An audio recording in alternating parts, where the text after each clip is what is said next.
dalam dialog hari ini.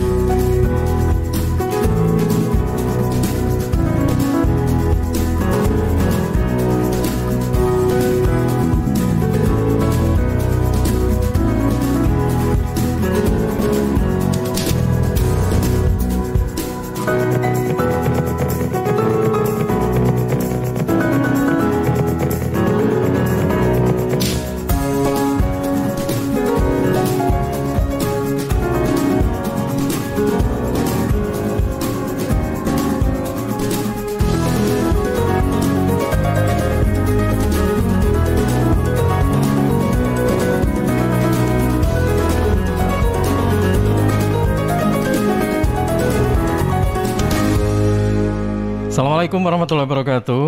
Halo, selamat pagi sahabat semuanya. Apa kabar pagi hari ini? Kita masuk di kalender hari Kamis ya. Ini tanggal mana kalendernya?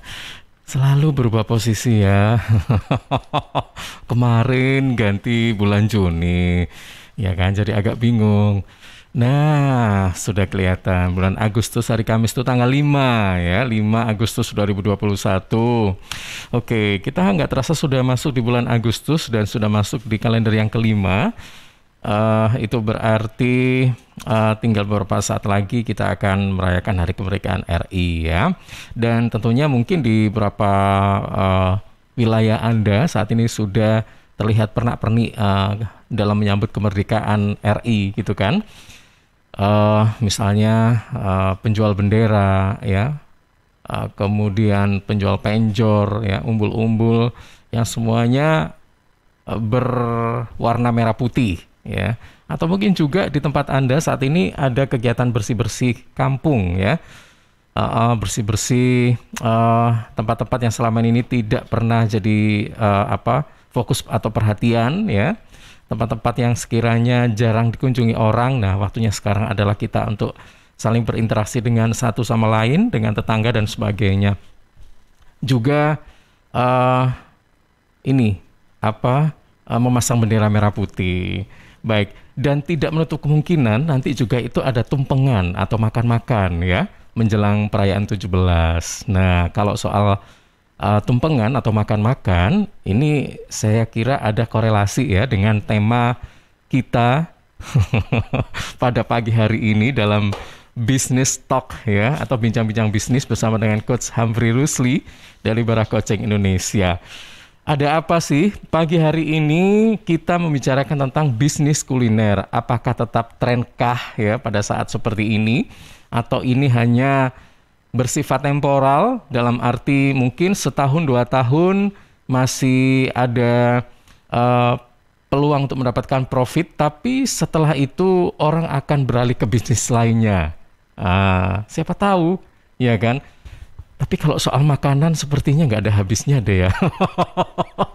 Coba ya, kalau kita telaah ya, dari zaman dulu sampai sekarang itu bisnis makanan bahkan sampai turun-temurun loh ya. Sampai kakek buyut dan sebagainya itu masih ada loh.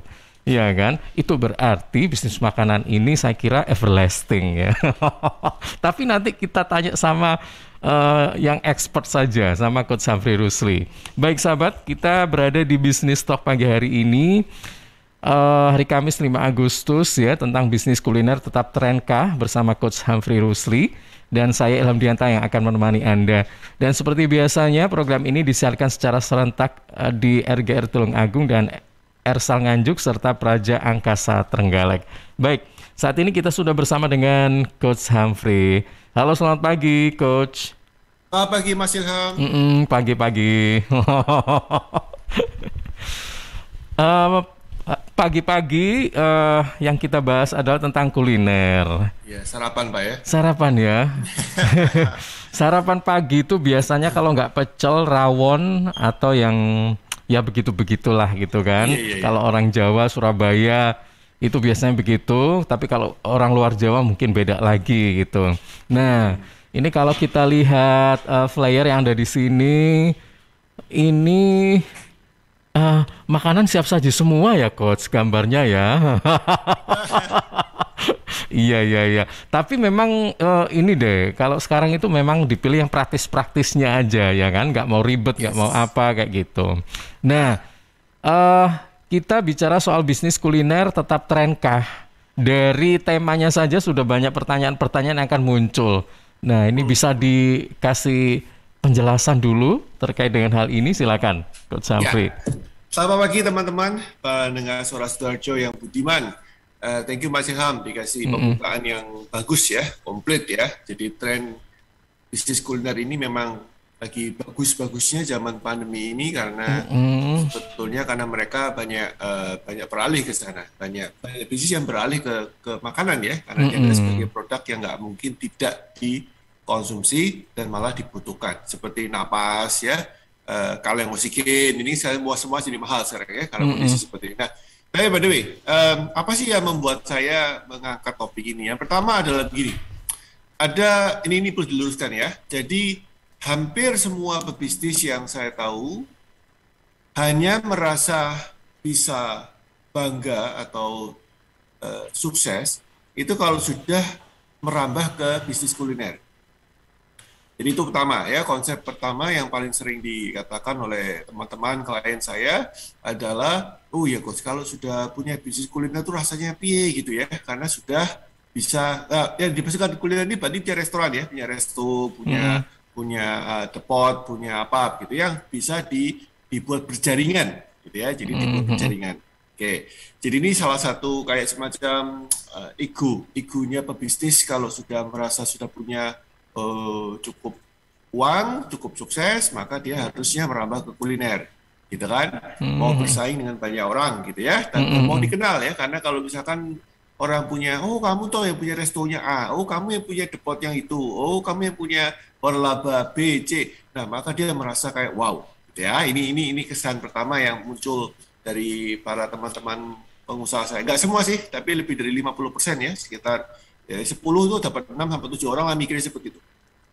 Yang kedua, ini menarik bahwa bisnis kuliner ini dijadikan, tadi saya katakan di awal, pelarian. Jadi ketika dalam kondisi kepepet, maka orang bikin, udahlah bisnis apa ya, bisnis apa ya, bisnis apa ya, bisnis ekspor. Waduh, ketekan ya, tertekan karena negara-negara yang dijadikan segmen pasarnya itu juga lagi lockdown gitu ya. Bisnis apa nih, industri apa? Wah juga masalah. Bisnis apa? Mau dah, bisnis makanan aja dah, yang paling gampang ya, murah meriah ya. Kemarin minggu lalu saya bicara dengan satu pengusaha konstruksi yang karena melemah pasarnya apapun namanya, tidak ada omset, sepi, akhirnya beralih ke bisnis makanan. Mm-mm. Dari konstruksi loh, Mas Ilham, dari kontraktor loh nih, beralih ke bisnis makanan. Nah, berarti kesimpulan saya adalah teman-teman pengusaha ini menjadikan bisnis kuliner ini sebagai ladang pelarian. Kalau kepepet, baru ke sana, gitu ya. Nah, ini yang perlu saya luruskan. Apa urusannya makanan ini dengan artinya gini ya, coba saya rephrase ya. Mari saya ganti kalimatnya supaya lebih gampang. Kalau kita membuat bisnis makanan dengan konsep hanya karena banyak orang membeli, banyak orang membutuhkan, banyak orang pasti butuh makan supaya hidup, maka bisnis ini adalah everlasting, maka bisnis ini adalah pasti menjanjikan, maka Anda salah. Ya, jadi ini diluruskan dulu ya. Maka teman-teman, mohon maaf, Anda salah ya. Keliru nih mikirnya. Kok bisa Mm-mm. keliru, Coach?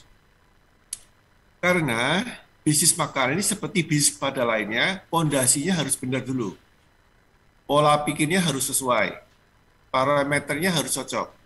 Kalau cuma dijadikan pelarian, maka tidak bisa sukses. Minimal susah sukses. Saya nggak doakan orang nggak sukses, tapi minimal sulit untuk sukses. Mm-mm. Karena pondasinya berbeda. Ya. Nah, yang kedua, kalau kita punya bisnis makanan hanya untuk sekedar ego, tadi kan ada dua ya, satu pelarian, yang satu ego ya. Ego itu supaya saya terkenal, oh saya punya restoran A, B, C. Maka sudah pasti bisnis Anda ini akan membutuhkan modal besar dengan risiko kehilangan atau gagalnya cukup cukup tinggi. Mm-mm. Ya, karena yang kita cari bukan serving the customer, tapi serving our ego. Bukan melayani konsumen, tapi melayani ego kita, bangga kita.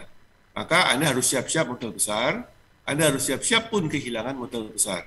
Dan seperti saya katakan, banyak pengusaha resto yang invest besar-besaran, buat restoran yang bagus, mewah, ya mungkin segmennya betul, segmennya kelas menengah ke atas, tapi pondasinya nggak diurusin, nggak dibenerin dulu, ya sehingga ini akan menjadi sebuah malapetaka di bisnis restoran. Ya, Yang itu termasuk pondasi itu apa saja ya, Coach? Nah, nanti saya jelaskan di Heeh. sini ya.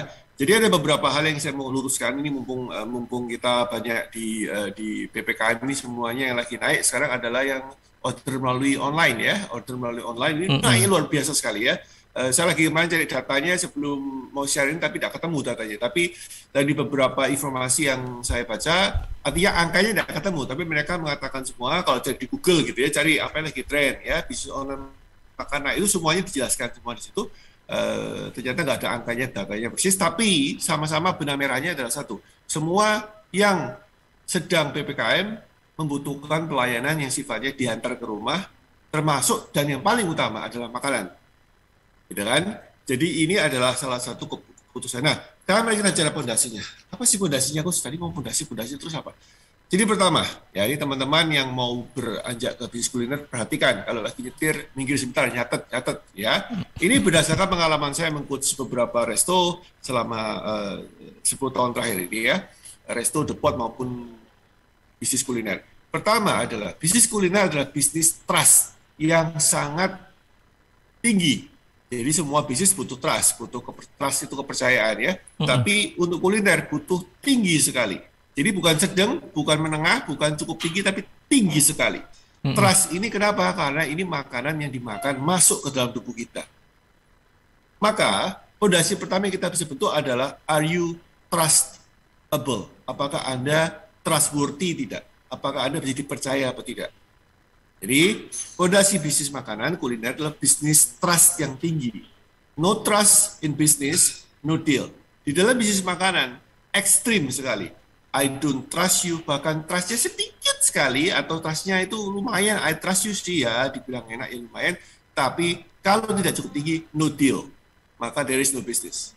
Oke, jadi how do we improve kita punya trustworthiness? Ya, trustworthiness itu berarti di level kepercayaan kita, nomor satu adalah dengan menggunakan komunikasi bahasa-bahasa yang simple ya, seperti misalkan mengapa kita mengadakan bisnis kuliner ini? Mengapa ya? What is the story? Yang sering saya pakai contoh adalah steak. Tapi ini pun saya tutup ya. Ini bayangin ya. Ini pun saya tutup ya karena manajemennya buruk. Ya, steak saya nggak sebutin mereknya ya karena ini cerita yang cukup sering saya katakan. Moga-moga teman-teman yang tahu di Surabaya dan sekitar tahu. Steak ini adalah steak yang asal dari Jakarta, di daerah Jakarta Selatan di Jalan Radio Dalam.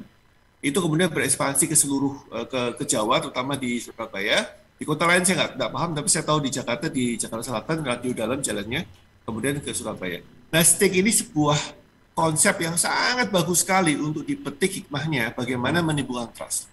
Nah, ceritanya, nih ya, story-nya adalah si empunya ini, si wanita ini, itu dulu sekolah di Australia, di luar negeri. Kemudian dia bilang, saya tidak menemukan steak yang berkualitas di Indonesia, kalaupun ada, harganya sangat mahal. Maka itu saya buka steak ini, steak ABC ini, karena ini adalah salah satu penasaran saya. Kenapa kok tidak ada steak yang seenak di luar negeri dengan harga yang cocok di kantong orang Indonesia.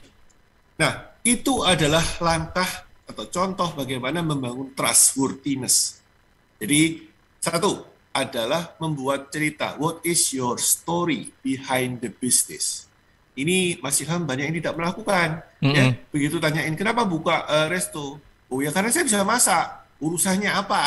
Bisa masak dengan buka resto, gitu ya. Oh, kenapa kok buka resto? Ya karena bisnis saya ini yang lama lagi kena dampak pandemi ya. Makananlah salah satu yang kita pakai. Loh, ini bukan jawaban. Konsumen nggak peduli apakah Anda kena pandemi, pandemi gitu. Dia don't care, they do not care at all. Yang dia peduli adalah urusan daripada why, kenapa Anda buka bisnis resto, bisnis kuliner itu harus relevan dengan kepentingan saya. Saya ulangi lagi ya. Jadi, kenapa buka bisnis resto harus relevan dengan kepentingan konsumen. Nah, karena itu why, what is the story. Ada lagi nih, sambal. Ya. Satu lagi sambal yang saya lagi bantu sekarang. Saya lagi coaching. Sambal ini sambal botol ya, sambal bajak, sambal ijo, sambal dabu-dabu, sambal cumi hitam, sambal itu ya, sambal botolan yang plastik itu Mas ya. Mm-mm. Saya bilang Mas, saya bilang Pak, buka bisnis sambal, jualan sambal botol ini kan bukannya sudah banyak ya? Kenapa sih you buka? Oh ya karena saya suka sambal. Duh, nggak bisa Mas, nggak cukup. Aku nggak percaya sama kamu kalau ngomongnya seperti itu. Jadi ketika coaching itu ini ya enaknya kenapa di coaching itu enak ya. Ketika Anda sebagai orang ini coach, maka Anda akan sedang dibukakan pintu fakta sebenarnya tanpa teteng aling-aling. Jadi ketika klien saya bilang, oh ya karena sambal ini saya suka makan sambal, saya langsung bilang ya permisi ya, saya kritik ya karena saya sebagai coach-nya dan saya disewa sebagai coach-nya, nggak bisa dong. Nggak ada orang yang peduli, you suka sambal apa nggak suka sambal, urusannya apa sama mereka. Nah, bahkan kalau suka kan hobi. Ya itu problemnya. Passion Mm-mm. tidak berarti bisnis yang sukses. Oke, tadi moga-moga kita ada kesempatan bicara di ini ya. Passion tidak sama dengan bisnis yang sukses di tema yang lain. Itu penting banget. Mm-mm. Nah, terus bagaimana? Maka saya buat sebuah contoh cerita ya. Misalkan gini Pak, Anda suka sambal, tapi perut Anda tidak kuat. Saya ulangi lagi. Anda suka sambal, tapi perut Anda tidak kuat. Cerita ini diangkat dong jadi iklan. Saya itu suka sambal. Mulut saya, lidah saya itu adalah jatuh cinta sama sambal. Maaf, tapi sayangnya perut saya berontak. Kalau nggak diare, ya murus-murus gitu-gitu. Akhirnya saya itu sebel, makan sambal kemana pun juga. Itu nggak ketemu yang bisa mendamaikan antara perut dan lidah. Lidahnya cocok, perutnya nggak cocok. Perutnya tahan, artinya perutnya nggak sakit. Lidahnya bilang, sambal kok orang rasa di piye ya. Jadi akhirnya berontak. Akhirnya saya buat sendiri sambal yang sesuai dengan lidah saya. Enak, saya suka pedesnya, tapi tidak membuat perut saya berontak. Kalau story itu dijual, maka level trust Anda langsung naik. Switching. Nah, teman-teman, saya bilang catat ya. Anda membuat bisnis kuliner, itu adalah high trust business. Trustnya mesti tinggi. Kalau trustnya nggak tinggi, nggak bisa. Maka saya kasih contoh steak sama sambal. Ya, dua hal yang sangat ekstrim. Satunya adalah bule barat, satu adalah orang Indonesia banget.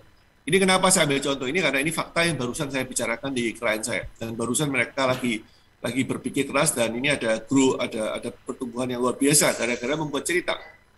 Nah, pertama kali, baru satu ya fondasinya adalah fondasi what is your story. Ingat, cerita itu merelevansikan antara niat Anda berbisnis dengan kepentingan calon prospek Anda.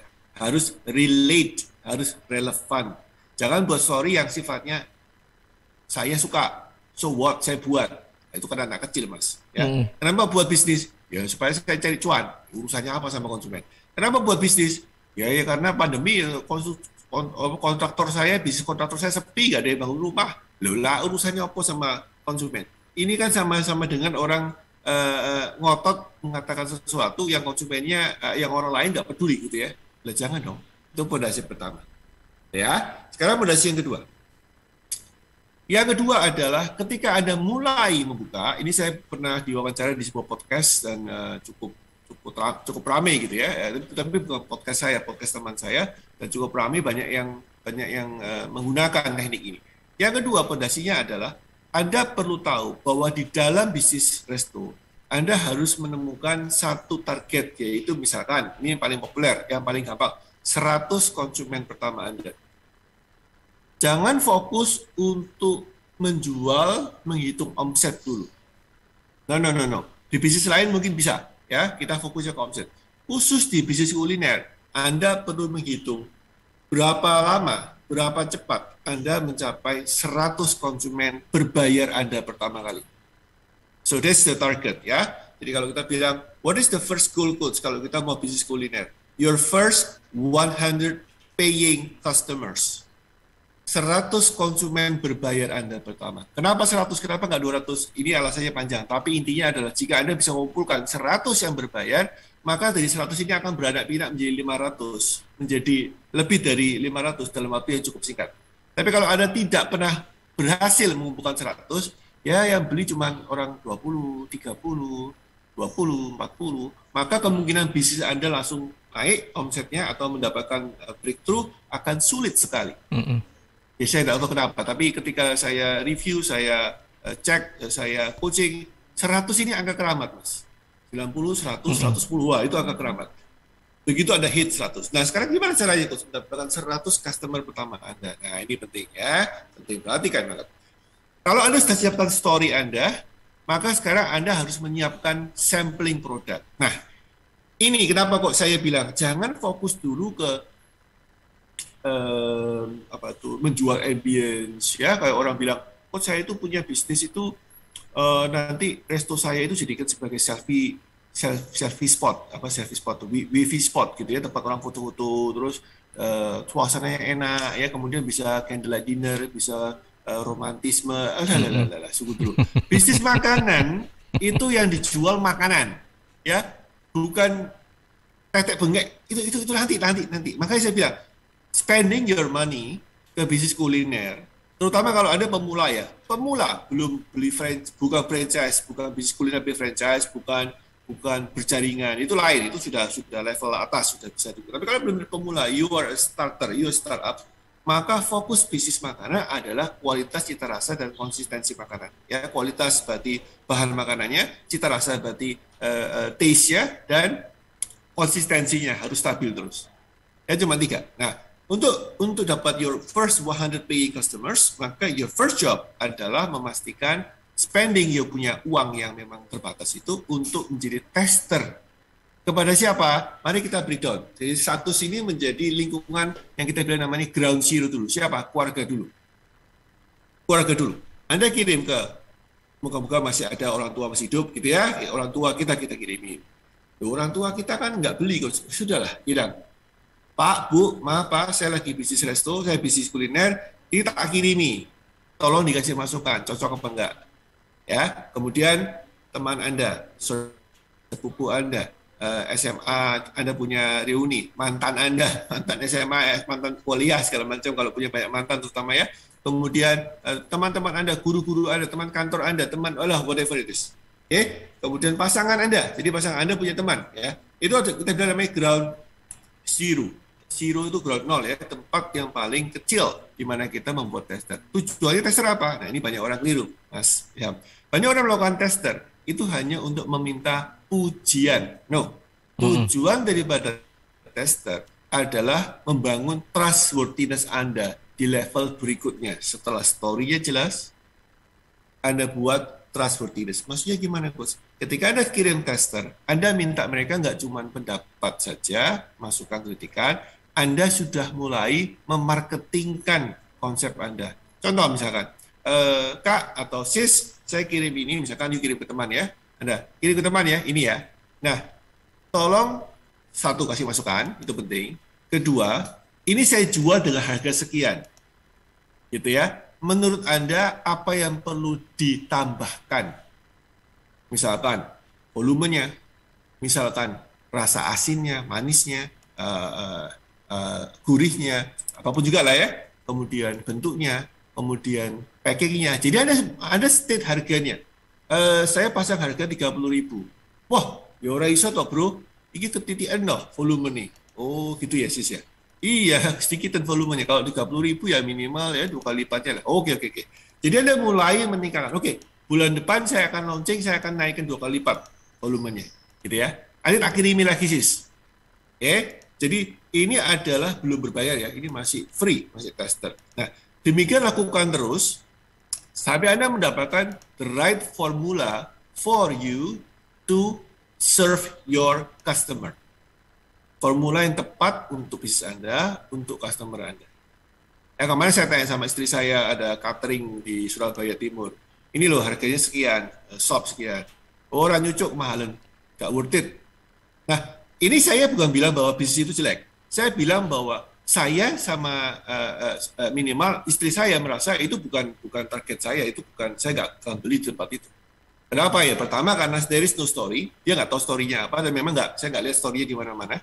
Story-nya apa nih? Tiba-tiba orang punya catering segala macam, ya not so bad sih. Saya lihat sih harganya ya lumayan, tapi I don't get it. Saya nggak mendapatkan apa nih ceritanya. What is the story? Yang kedua adalah tidak ada konsep yang sama dengan saya, which is okay, karena memang bukan target saya mungkin ya. Saya bukan target mereka.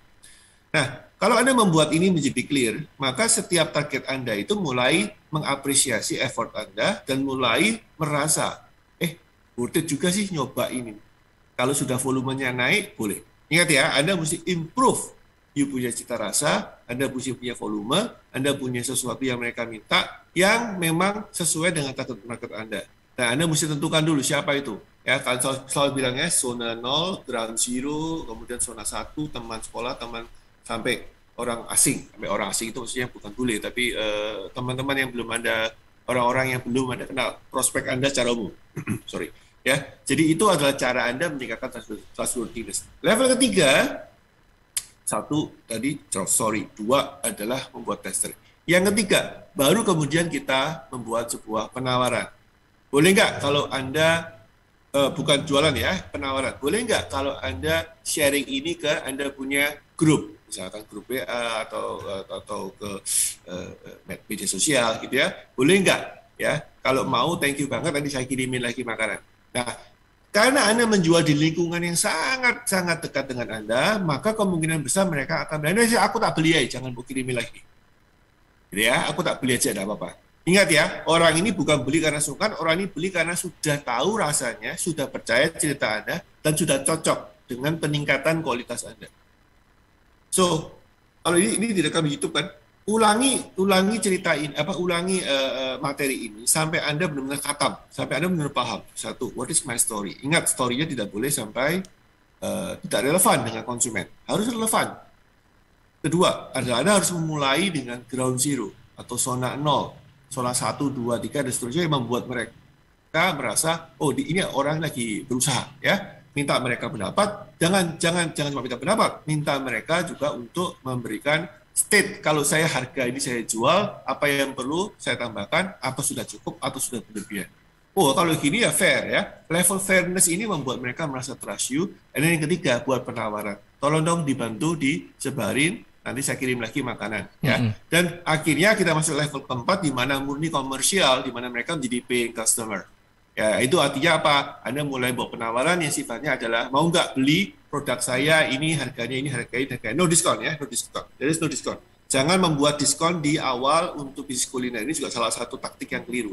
Tapi anyway, saya nggak masuk ke taktik dan ini kepanjangan, tapi intinya adalah kasih mereka penawaran dengan harga standar. Kalau mereka membeli dengan harga standar dan mereka kemudian repeat membeli yang kedua tanpa mereka harus dikasih diskon, maka congratulations, Anda sudah mendapatkan your first customer. Ulangi sampai Anda mendapatkan 100 first paying customers, maka bisnis Anda akan mulai naik. Take off. Oke, baik. Nah, ini ada beberapa pondasi yang sudah disampaikan. Mudah-mudahan ini tidak tertinggal ya, Coach. Ya, jadi semua kan tadi trust yang tinggi, kemudian bagaimana kita membuat story, kemudian tester, penawaran, yang terakhir menjadi customer ya, jadi pembeli dan sebagainya. Nah, masalahnya sekarang ini kan lagi pandemi nih. Kadang-kadang orang itu mau buka bisnis pikir-pikir lagi, ya kan? Pertimbangannya itu banyak sekali. Nah, apakah jika buka bisnis kuliner ini bisa dikatakan sesuai temanya, masih trenkah begitu atau masih amankah buat kita? Dalam arti kan kita buat bisnis itu nggak langsung, maksudnya nggak 1 tahun, 2 tahun, 3 tahun, tapi pingin yang terus sampai lama lah kayak begitu. Nah, kira-kira bagaimana ini, Coach? Ya, jadi ini masalah ke mental ya. Jadi mental kita, saya pernah punya satu teman ya, klien tapi sekarang sudah jadi teman senior, lebih senior dari saya, pengusaha kayu yang sukses di Surabaya. Dulu asalnya ketika masih belum punya modal, jualannya itu makanan-makanan ringan ya, seperti sate telur, segala macam. Dia bilang apa? Kalau nggak laku dimakan sendiri. Gitu ya. Kalau nggak laku dimakan sendiri. Kalau nggak laku ya anggap aja itu buat menu untuk sehari-hari. Nah, berarti apa sih? Mental kita ketika kita membuat bisnis kuliner, terutama kuliner adalah self-consumption. Jadi kita sendiri harus memang menikmati makanan itu. Kita sendiri harus memiliki sebuah self-defense mekanisme ya, mekanisme pertahanan diri mental yang sehat yang mengatakan bisnis saya ini adalah bisnis yang buat saya, kalaupun tidak disukai orang lain, saya akan menikmati karena my story itu benar. Ingat ya story-nya ya. Karena saya sendiri lagi dari sambal yang tidak membuat perut saya berontak, tapi itu akhirnya menikmati. If you enjoy the result atau enjoy the product yang you sell, kita akan selamanya akan bersyukur. bahwa itu mulainya jalannya pelan atau tidak. Ya, jadi apakah sekarang masih dalam kondisi penting di pandemi ini? Buat saya malah this is the best time untuk mulai mengeksplor bisnis kuliner selama the story is correct. Jangan bilang kenapa kok bisnis kuliner? Ya karena kontraktor saya lagi mati suri kok. Aduh, nah, itu kan gak ada hubungannya sama bisnis kuliner. Ya, bisnis kuliner itu harus ada relevannya. Makan sambal yang sakit perut, sekarang nggak usah sakit perut, happy karena menemukan formula. Itu caranya. Ya, jadi cara mikirnya, mentalnya adalah kalau saya punya bisnis kuliner, itu pertama kali yang saya harus puaskan adalah diri saya dan keluarga dekat saya dulu. Mm-mm. Ya, Dengan kata bukan, lain, yes, meskipun masih masa-masa pandemi dan sebagainya, nggak ada masalah kalau kita memang ingin buka bisnis kuliner ya. betul, absolutely. But mulai dengan trustworthiness dinaikkan. Tadi itu ya, semoga Mm-mm. ada lewatan ya, 3 langkah tadi. Mm-mm, mm-mm. Gitu, Mas. Oke, baik. Sebentar, kita sebelum masuk ke jeda iklan ya. Ini apa betul sih sebenarnya? Ini ada pertanyaan mitos atau fakta kalau misalnya bangun bisnis kuliner itu banyak ruginya daripada untungnya. Kalau saya perhatikan, ini berdasarkan pengalaman saya ya. Ada beberapa restoran, jadi bukan warung, dia sudah gede sekali, tapi operasional hanya beberapa dalam hitungan bulan ya, bukan tahun, tapi sudah tutup ini, Coach. Saya nggak tahu ya penyebabnya apa. Tapi kalau saya lihat itu parkirnya juga luas, kemudian yang barang-barang atau produk yang ditawarkan ini juga katanya ya, itu ya standar lah gitu kan. Kemudian pelayanannya juga cukup baik, tapi saya nggak tahu kenapa sampai tutup dan itu tidak melanda 1-2 restoran saja, tapi cukup banyak gitu ya. Saya nggak tahu ini apakah memang lokasinya yang nggak cocok misalnya ya atau apa saya nggak tahu. Tapi mungkin bisa dijelaskan ini ya. Kira-kira memang betul atau enggak ya Ya. bahwa Oh, memang seperti itu? ini break dulu apa saya jelasin dulu? Karena Nggak apa-apa langsung dijelaskan aja. Oke, oke. Jadi gini, bisnis kuliner itu tidak ada hubungannya dengan lokasi. Saya ngomong ini sangat-sangat vulgar karena saya tahu banyak orang yang bilang lokasi, lokasi, lokasi. Iya kalau Mm-mm. properti. Bisnis kuliner di Surabaya itu ada yang jualan rujak cingur paling mahal. Yang tempatnya itu dulunya Jelempit. Nyelempit Ya, ya. masuk gang. Iya kalau Iya tahu masih benar. yang tahu ya. Iya. Harus. Nah, jadi gini loh. Pada saat kita bicara bisnis kuliner, yang dimaksudkan itu sebetulnya yang diposisikan itu sebetulnya adalah main orang, main konsumen yang kita jualin. Jadi kenapa kok orang bilang pada saat bisnis kuliner itu ya kalau tatik-tatik yang lama itu biasanya seperti ini, parkirnya dipenuhin, ya sama teman-teman suruh parkir supaya datang rame, ya teman-teman parkir gratis, ya walaupun tidak makan di sana, suruh ngumpul di sana biar rame ya, biar kesannya rame. Oke lah, saya mengatakan ini sebagai taktik. Apa sih taktik itu? Taktik itu adalah pemancing seperti headline, seperti promo-promo yang lain. Apakah itu boleh? Lu silahkan, itu kan taktik toh, sah-sah saja dan itu halal kok, bukan haram. Tapi esensi dari bisnis kuliner itu bukan itu, Mas. Bukan Mm-mm. tempatnya, bukan taktiknya, bukan ramenya, bukan. Tapi adalah tadi tuh percaya dengan eh, produk dan servis yang kita lakukan. Percaya dengan cara kita mengolah makanan karena masuk tubuh. Nah, karena itu biasanya bisnis-bisnis yang tidak berhasil, nomor satu itu adalah mementingkan looks, penampilan. Ya, kedua adalah ini penting. Setelah penampilan, mereka biasanya yang kurang berhasil adalah dia melayani namanya overserved market. Market yang terlalu banyak diservis oleh banyak orang. Misalkan membuka rumah makan ikan gurami, ya mau diar gue. Berapa banyak yang jual ikan gurami, saya bilang. Nah, kalau ikan gurami itu tidak ditumpangi dengan story yang jelas, apa itu story, lihat lagi, saya nggak mau ulang-ulang lagi ya. Mm-mm. Kalau tidak ada story yang jelas, maka ikan gurami ini adalah produk yang serving too many customers, dan customer-nya sudah terlayani dengan banyak warung ikan gurami yang sejenis atau warung soto. There is no story. Apa story-nya? Jadi kalau nggak ada story-nya, ya oke lah. Kalau saya lagi pengen makan ikan gurami, saya lagi nggak punya tempat lain yang jual ikan gurami, saya lagi ngidam atau saya lagi kepingin atau saya lagi whatever. Pas di sana, pas lagi lapar, ya saya makan. Jadi akhirnya bisnis kuliner itu hanya cuma kebetulan dimampilin sama orang yang lagi lapar dan kemudian nggak ada pilihan lain. Ini membuat bisnisnya menjadi mati. Mm-mm. Not your first 100 paying customers. Itu not good. Makanya Anda mesti punya benar-benar customer yang kembali rutin. Ini minimal 100. Minimal 100 tambah diskon. Tambah diskon ya. Jadi murni bayar full price. Nah, jadi kalau kita bilang overserve market, itu membuat bisnis kita menjadi susah berkembang.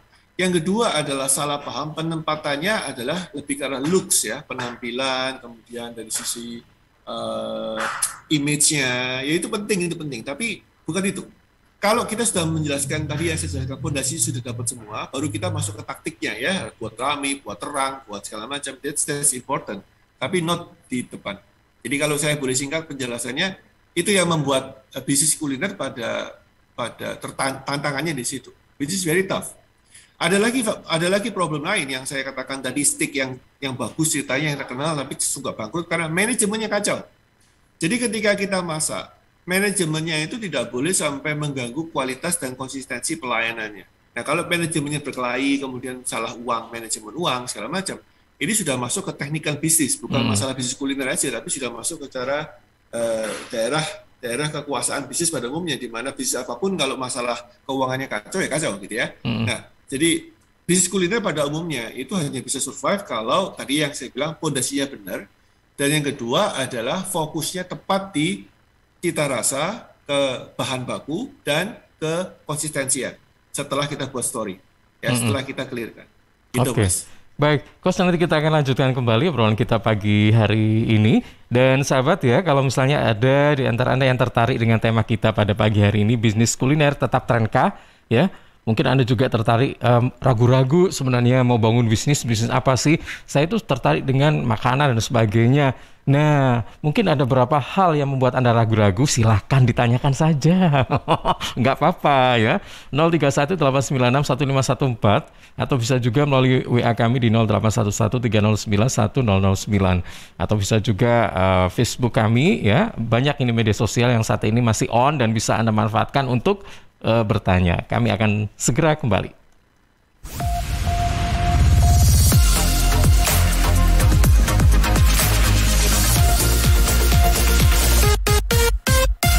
Makasih lo udah ngajak ke rumah. Tahu aja anak kos gak ada hiburan. Daripada di kos bengong aja, mending ngebuburit sambil nonton Indium TV. Tapi nonton apa ya? Ini UCTV kan? Kamu tuh nggak ada yang baru, namanya Gameku. Kok Gameku? Ini TV-ku. Ih beneran, Gameku itu cloud gaming asli Indonesia. Jadi kita bisa main game di IndiHome TV tanpa harus beli konsol atau install gamenya. Wah mau dong. Nih caranya, cari Gameku di UC App Store, download dan install, lalu pilih paket berlangganan. Banyak kok tutorialnya di internet. Iya, mudah banget. Yaudah yuk main Gameku, mari kita coba. Sebentar, ini kan Gameku, kenapa jadi gamemu? Ih kok gamemu, ini Gameku. Apa sih ini ribut-ribut? Sana kalian bantu angkat galon ya, biar bunda yang main Gameku. Wujudkan bersama IndiHome. PT Inet Global sejak tahun 2005 bergerak di bidang ICT, Information and Communication Technology, Internet Service Provider atau ISP, web hosting dan domain, fiber optic system, dan satelit atau VSAT, memberikan layanan jasa koneksi internet ke seluruh dunia dengan kecepatan tinggi dan harga yang kompetitif. Juga memberikan solusi dan jasa konsultasi pendistribusian koneksi internet, menyediakan solusi ICT yang komprehensif, terpadu, dan disesuaikan bagi pengguna yang mencakup data infrastruktur, managed service, cloud computing, IT services, serta layanan digital yang fokus untuk memanfaatkan peluang yang mendukung dan menambah nilai pada bisnis utama tiap customer. Untuk layanan dan servis Inet, hubungi kantor pusat Jalan Kuningan Barat nomor 8 Jakarta. Telepon 021 299 66900. Kantor Surabaya, Intiland Tower lantai 11, Jalan Panglima Sudirman 101 sampai 103 Surabaya. Telepon 031 535 3955 031 535 3955. Inet Globalindo, the best service for great solution. CHEERS Cheers. CHEERS Cheers. CHEERS Cheers. Air minum yang terbaik. Hey, cheers in the house. Cheers, air ber-pH tinggi. Cheers dapat membantu netralkan pH tubuh. Cheers mengandung antioksidan alami. Cheers air minum terbaik untuk keluarga.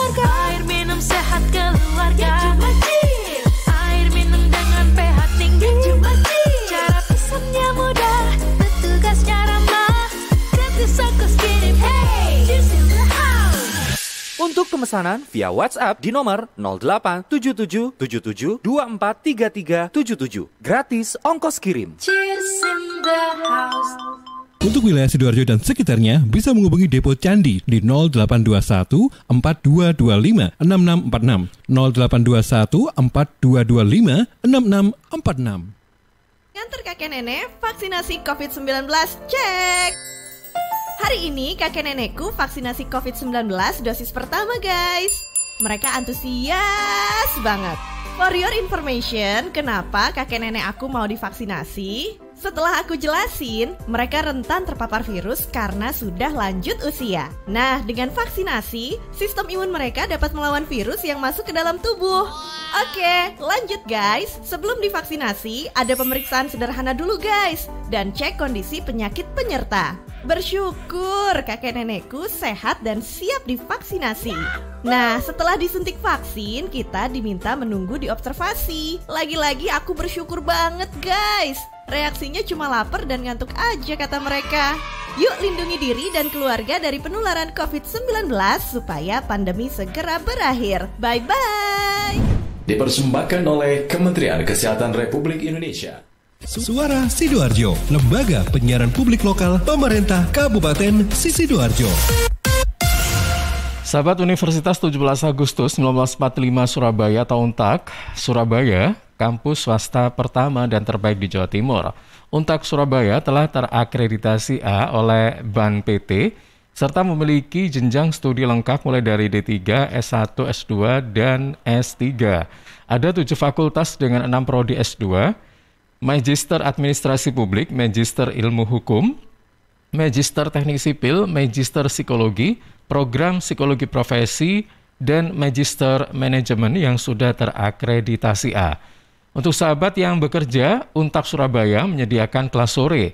Pendaftarannya secara online di pmb.untak-sby.ac.id atau bisa datang langsung ke PMB UNTAK Surabaya di Jalan Semolawaru nomor 45 Surabaya pada hari Senin sampai Jumat jam 8 pagi sampai 2 siang. Sedangkan untuk hari Sabtu dan Minggu jam 9 pagi sampai 3 sore. Info selengkapnya hubungi hotline 0811 300 1716. Sekali lagi 0811 300 1716. Atau untuk info terupdate bisa follow Instagram @kita_untak_sby, Twitter @untak_surabaya, Facebook UNTAK Surabaya Official, dan juga bisa join Telegram @PMB_untak_sby. UNTAK Surabaya, an empowering and networking university. Suara Sidoarjo, lembaga penyiaran publik lokal pemerintah Kabupaten Sidoarjo.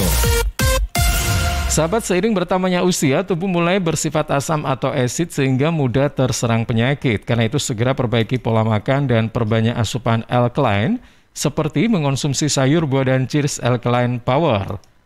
Cheers Alkaline, air minum kesehatan dengan pH tinggi 8,5 yang setara dengan sayur dan buah serta punya 6 manfaat, yakni meningkatkan metabolisme dan daya tahan tubuh terhadap virus, menjadi antioksidan alami pencegah kanker, menjaga kekuatan tulang dan gigi, membantu penyerapan mineral lebih efektif, membantu hati dan ginjal, membuang racun dari tubuh serta mencegah sakit mah.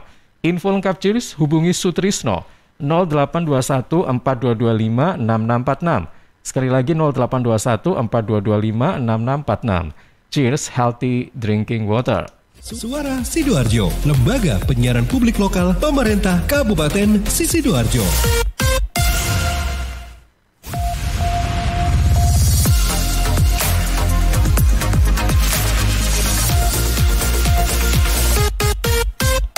Ya, sahabat, masih bersama dengan Coach Humphrey Rusli, Beracoaching Indonesia dengan tema bisnis kuliner tetap trenkah?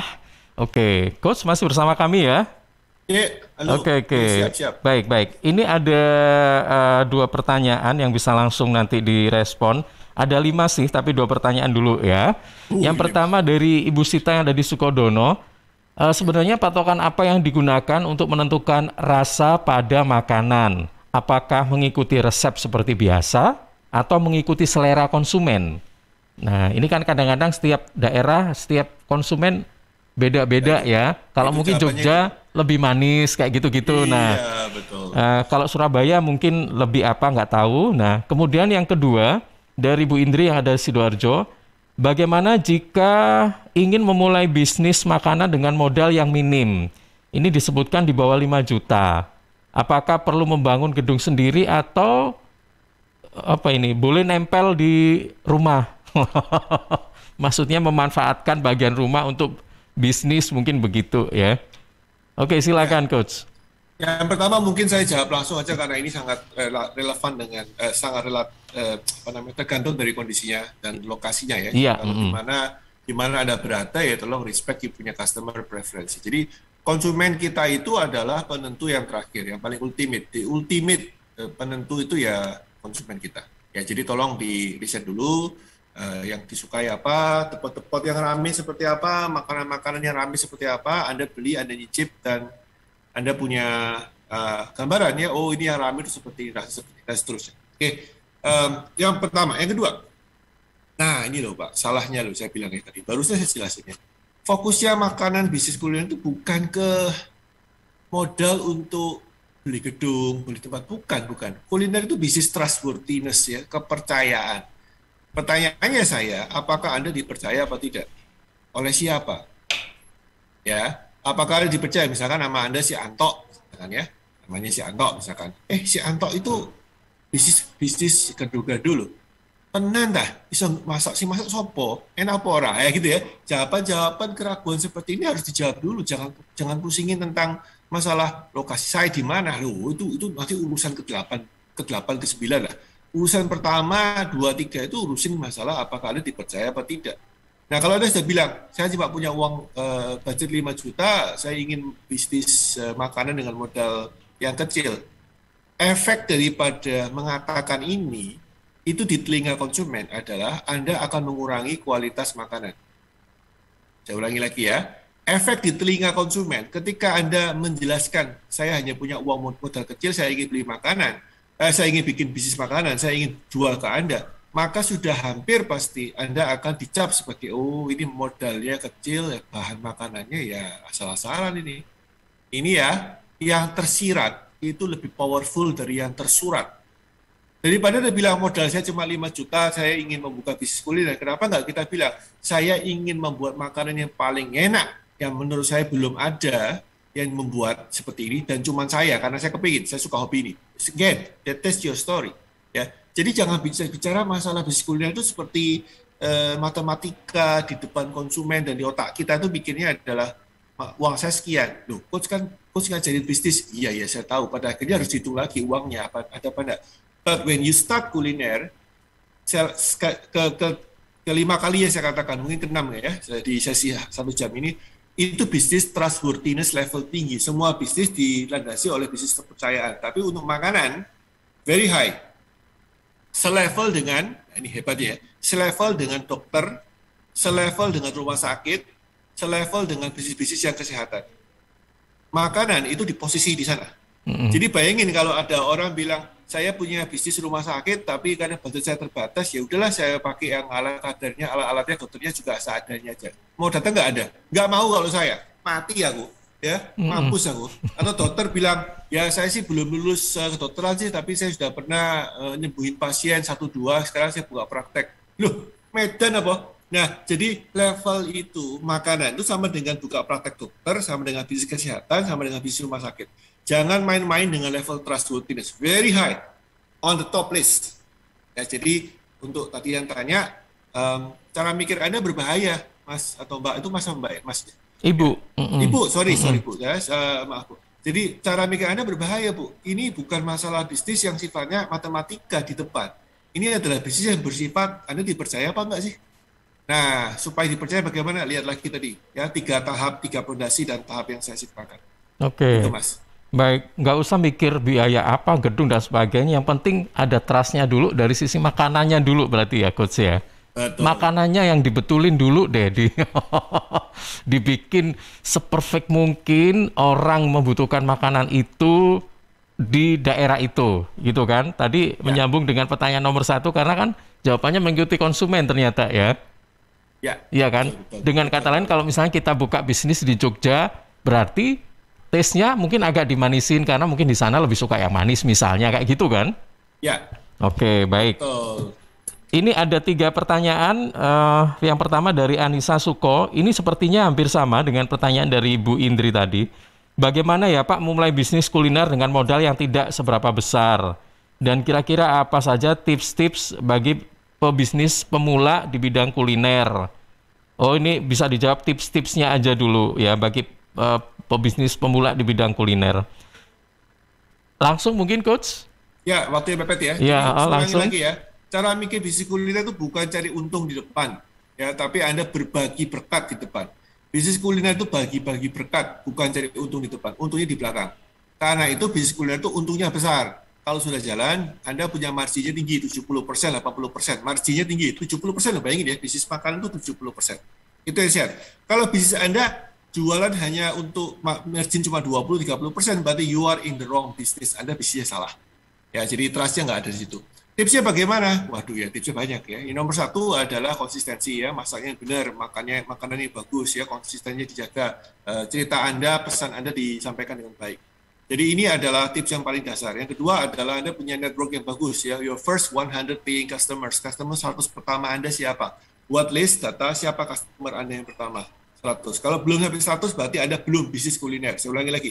Kalau Anda belum punya 100 customer berbayar, yang rela berbayar tanpa diskon, belum bisa Anda tulis namanya di list Anda, maka Anda belum bisnis kuliner.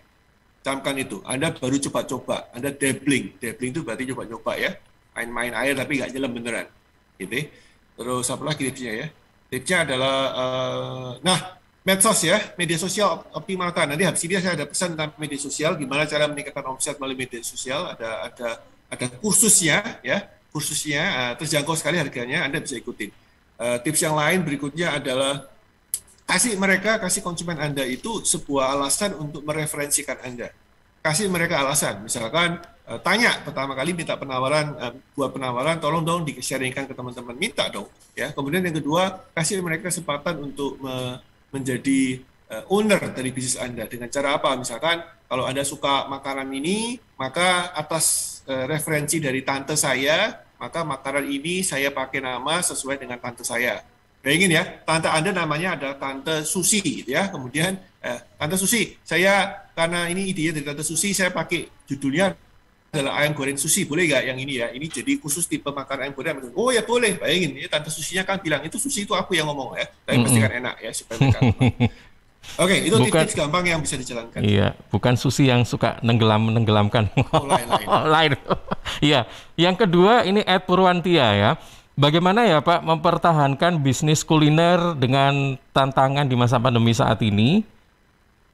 Bagaimana mempertahankan bisnis kuliner dengan tantangan di masa pandemi saat ini? Silakan. Ya, oke. Satu ya, bisnis kuliner yang selama ini sudah sukses sebelum pandemi, biasanya mereka mengandalkan traffic inbound atau orang yang datang tanpa ada ikatan emosional. Ya, ramenya itu karena memang kebutuhan ya, misalkan jam kantor jam makan siang rame, jam makan malam rame. Kemudian yang datang siapa? Ya tidak tahu, yang penting rame. Nah, ini masalah. Ya, ketika tidak ada masalah kita oke. Ketika ada masalah seperti pandemi, orang yang benar-benar beli ke Anda itu benar-benar percaya kepada Anda. So, bagaimana mempertahankan bisnis kuliner pada saat pandemi? Ya tentu Anda mesti ngecek lagi, siapa sih customer Anda yang benar-benar loyal? What is your first 100 paying customers? Siapa customer 100 Anda yang berbayar? Itu jawabannya, Mas. Jawaban pendeknya begitu ya. Oke, nah ini ada lagi Ed Sabirov. Bagaimana mempertahankan bisnis agar tidak menjadi bisnis yang musiman? Mungkin hampir sama dengan yang tadi atau bagaimana ini? Mungkin ada pandangan sama ya. Persis. Ya, kita tidak bisa membuat bisnis itu bertahan kalau kita konsumennya musiman. Jadi bisnisnya itu hanya bisa bertahan kalau konsumennya itu loyal, bukan musiman, gitu ya. Oke. Dan itu nggak bisnis cuma kecil loh Mas. Bisnis yang kedai kopi yang warnanya hijau itu, nah, itu mendunia itu pun juga sekarang problem. Karena apa? Saya ke kedai kopi itu sebelum pandemi, 1 bulan bisa 3 kali. 1 bulan, kadang-kadang 1 minggu 2 kali. Ya, kerja di sana, meeting sama customer. Sekarang, udah 1,5 tahun saya nggak ke sana, Mas. Oh iya. Ayo, masalahnya apa? Ya itu saya bilang, karena saya adalah konsumen musiman. Saya bukan loyal, saya nggak loyal amat sama dia. Nah, itulah problem.